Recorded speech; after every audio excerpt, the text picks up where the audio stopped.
Guys welcome back to my YouTube channel guys. धेरै दिनपछि भेट भयो हजुरहरूसँग, किनभने बिच मैले चाहिँ भ्लग हाल्न छोडिदिएको थिएँ, त्यसैले हो। अनि आज चाहिँ म भ्लग बनाउन आएको। त्यसैले सन्चै नै हुनुहुन्छ सबैजना, म पनि सन्चै नै छु। सबैजनालाई गुड मर्निङ छ मेरो तर्फबाट।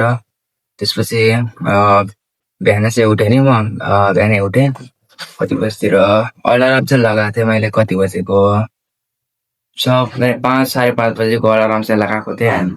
खोइ अलार्म नै बज्दैन क्या हो मेरो जस्तो लाग्छ। अलार्मको आवाज साउन्ड कम हुन्छ कि मेरो निन्द्रा नै त्यो हुन्छ क्या, साइलेन्ट हुन्छ यार। कस्तो यार, बिहानै उठ्छु भनेको थिएँ 5 बजीतिर, उठिसक्यो भने वर्कआउट गर्नु भनेको यार कस्तो भइहाल्यो, त्यही भएर अनि भर्खर अहिले उठेर वर्कआउट गरेको एकछिन। त्यसैले आधा घन्टा 1 घन्टासम्म त वर्कआउटै गरेँ। अब बिहानै बिहानै को गर्छ भनेर एकछिन अलिअलि गरिदिएँ, त्यसैले हो। त्यसपछि मैले चाहिँ किन यति त कति भयो यार, 4-5 हप्ता 1 महिना जति हुन लाग्यो क्या मेरो गाइस, के भन्दाखेरि भ्लग नहालेको। त्यसैले आजबाट चाहिँ हेरौँ कस्तो हुन्छ, आज कति सपोर्ट मिल्छ मलाई। त्यसपछि हेरौँ, मेरो चाहिँ अब सर्ट भिडियोमा आउन लागेको छ भाइस, पहिलाबाट धेरै इन्क्रिज भएको छ।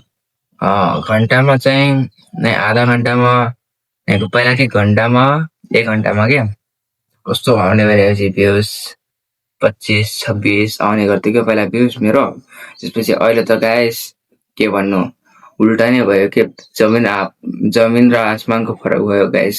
किनभने गाइस मेरो 1 घन्टामै 500 भ्युज आउने गर्दछ गाइस।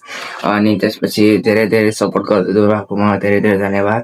अनि के भनेपछि सब्सक्राइबर पनि इन्क्रिज भयो गाइस मेरो हिजो, किनभने मैले सर्ट भिडियोबाट नै अलि इन्क्रिज हुँदैछु गाइस। अब ठुलो ब्लग हाल्नुभन्दा पनि सानो ब्लगबाट नै मैले सब्सक्राइबर इन्क्रिज गर्न सक्छु गाइस। अनि त्यसैले हो, आज हेरौँ कस्तो हुने रहेछ। आज कतिको सपोर्ट मिल्ने रहेछ गाइस तपाईँहरूको ब्लगरहरूलाई।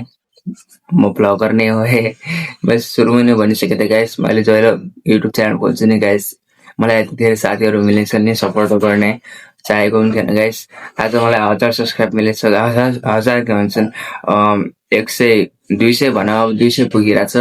अनि त्यसपछि 200 हुन्छ, कहिले 400 पुग्ला, कहिले 500 पुग्ला, कहिले 1000 पुग्ला गाइस। यस्तै गरी मलाई सपोर्ट गर्नु होला गाइस हजुरहरूलाई। अनि त्यसपछि मेरो चाहिँ अब के भन्दाखेरि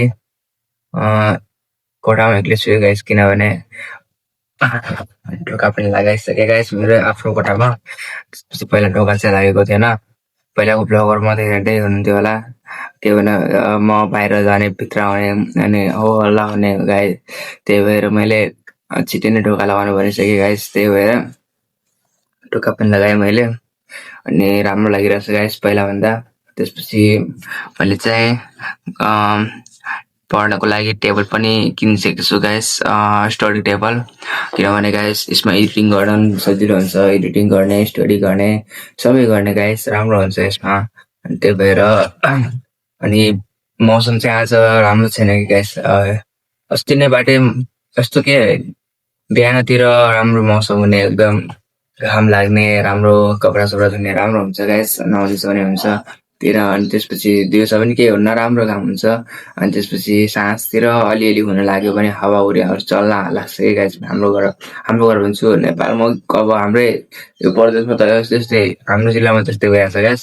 अनि खै साँझ पर्ने बित्तिकै कि गाइस हावाहुरी चल्न लाग्ने, त्यसपछि बादलमा च्याट्याङहरू पर्न थाल्ने। त्यही भएर रातिको चाहिँ यस्तो हुन्छ हाम्रो। मैले हाल्न त हालेन गाइस, किनभने भ्लगहरू बनाउन मन लागेन कि बिचमा, त्यही भएर सर्ट भिडियोबाट नै इन्क्रिज भइरहेछ भाइ भ्युज, किन भ्लग बनाउने भनेर सोचिरहेको छु क्या। त्यही भएर आज हेरौँ कस्तो, आज मेरो कति 1000 भ्युजहरू पुग्यो भने गाइस म डेली चाहिँ भ्लग हाल्छु आफ्नो। त्यही भएर ठिकै छ, मेरो सपोर्ट गरिदिनु होला गाइस, सेयर गरिदिनु होला हजुरले गरेर पनि अरूलाई पनि भन्नु होला गाइस सब्सक्राइब गरिदियो भनेर। ठिकै हुन्छ गाइस। आफैलाई हजुरले पनि सपोर्ट गरिदियो भने म पनि सपोर्ट गरिदिन्छु गाइस, यताबाट पनि सब्सक्राइबहरू गरिदिन्छु गाइस। अनि त्यसपछि मैले चाहिँ पहिला के बनाउँथेँ भनेपछि लाइभहरू गर्थेँ त गाइस एकछिन, 1-2 दिनसम्म लाइभ गरेँ गाइस। लाइभमा केही हुने रहेछ गाइस जस्तो म त सोचेको, बरु अरूको लाइभमा गएर के हुन्थ्यो भनेपछि सब्सक्राइबरहरू मिल्थ्यो भनेपछि आफ्नो लाइभमा त केही होइन गाइस। यस्तो इग्नोर गरिदिने कि गाइस, त्यही भएर केही भन्दा मैले केही मान्दैन, इग्नोर गरे पनि केही हुँदैन भन्छु। त्यसपछि हेर्ने गइजाने कि यस्तो गर्थेँ, 15-16 जना हेर्ने, त्यसपछि गइहाल्ने क्या। लाइभलाई लाइक पनि गर्ने नै, सेयर पनि गर्ने नै, सब्सक्राइब गरिदिनु पनि छैन। एउटा सब्सक्राइबले त पुगिहाल्थ्यो नि गाइस। त्यही भएर मैले केही भनेको छैन, मैले गाली पनि गरेको छैन हजुरहरूलाई, केही छैन गाइस। म आफै नै सपोर्ट, हजुरले सपोर्ट गरिदियो भने म पनि सपोर्ट गरिदिन्छु हजुरहरूलाई। त्यसपछि हाम्रो चाहिँ आजको मौसम चाहिँ राम्रो छैन गाइस, देखाइदिन्छु म हजुरहरूलाई। हेर्नु सक्नुहुन्छ, बाहिर घाम पनि लागेको छैन, यस्तो कालो बादल गरेको जस्तो छ। अनि हाम्रो अर्को सरप्राइज भनेपछि के हो भनेपछि हेर्नु गाइस, स्टडी अघि मैले भनेको थिएँ त स्टडी टेबल देखेर गाइस मेरो सानो बचपनको याद आयो कि गाइस। बचपनको याद आयो भन्नुभयो होला हजुरहरूले गाइस। धेरै नै मैले किनभने गाइस यो टेबल सम्झेर त कार्टुनकै म सानोमा कार्टुन निकै राम्रो भन्थेँ गाइस। मेरो चाहिँ फेभरेट चाहिँ डोरेमोन थियो। अनि थाहा पाउनुभयो होला गाइस, फर्स्ट एपिसोडमा डोरेमोनको के भएको होला, नोबिताको के, अब नोबिता सुत्दै आएको थियो गाइस। अनि त्यसपछि त्यसको डोरेमोनको एउटा फेभरेट हुन्छ त, के भन्छ डोरा के क्या भन्नु लाग्थ्यो त्यो, अनि त्यही खानु लाग्थ्यो। त्यसपछि बिच बाटोमा त्यसपछि त्यो एउटा ड्रवर हुन्छ त, सानो ड्रवर हो, यसमा त त्यसले के कलम सलम राख्थ्यो। अनि यहाँबाट निस्किन्थ्यो त गाइस एउटा, मेरो त यहाँ छैन, यहाँबाट यसरी निस्किन्थ्यो त।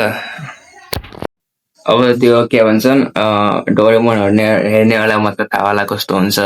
हाम्रो त फेभरेट थियो गाइस सानोमा गाइस। अब त धेरै हेर्ने पनि मन लाग्दैन गाइस, किनभने अब ठुलो उमेर बढ्दै गयो भने गाइस यस्तो छोड्न मन लाग्छ क्या, यस्तो कार्टुन सार्टुन हेर्न छोड्न मन लाग्छ, त्यही हो। तर चाहिँ गाइस मेरो चाहिँ के पहिल्यैको एपिसोड हेऱ्यो भने यस्तो मतलब स्टोरी हेऱ्यो भने क्या, यस्तो स्याड वाला स्टोरी हेऱ्यो भने गाइस मलाई यस्तो निकै मन दुख्छ गाइस। आफ्नो यस्तो डोरेमोन नोबितालाई छोडेर जाने लास्टमा, त्यसपछि यस्तो भने म त बहुत दुःख लाग्छ गाइस। त्यही भएर त्यसपछि मलाई त्यही डोरेमोनको याद आउँछ कि डोरेमोन र नोबिताको याद आउँछ यो टेबल देखेर गाइस। त्यही भएर मैले टेबल मगाएको हो।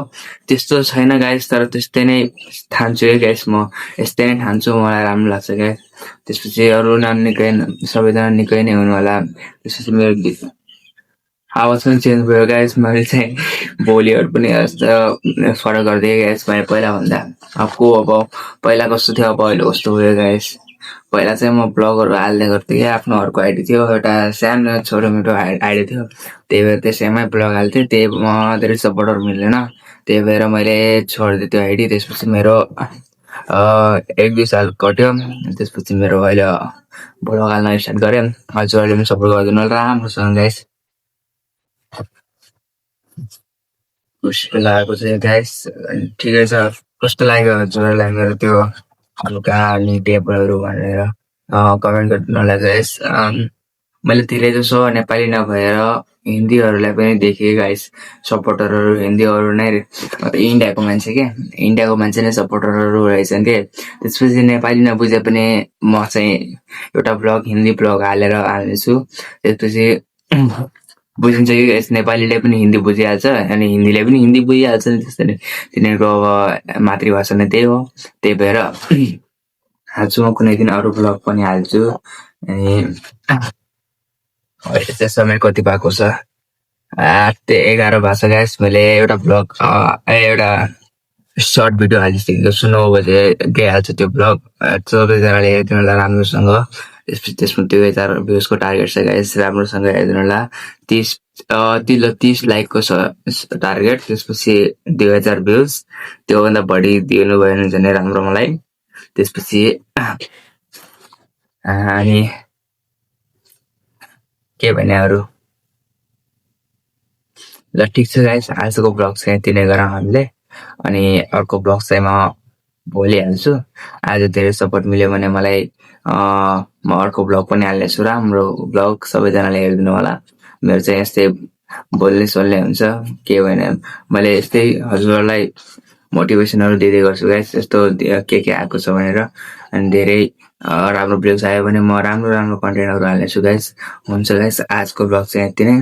मेरो भ्लग हेरिदिनु भएकोमा धेरै धेरै धन्यवाद। बाई।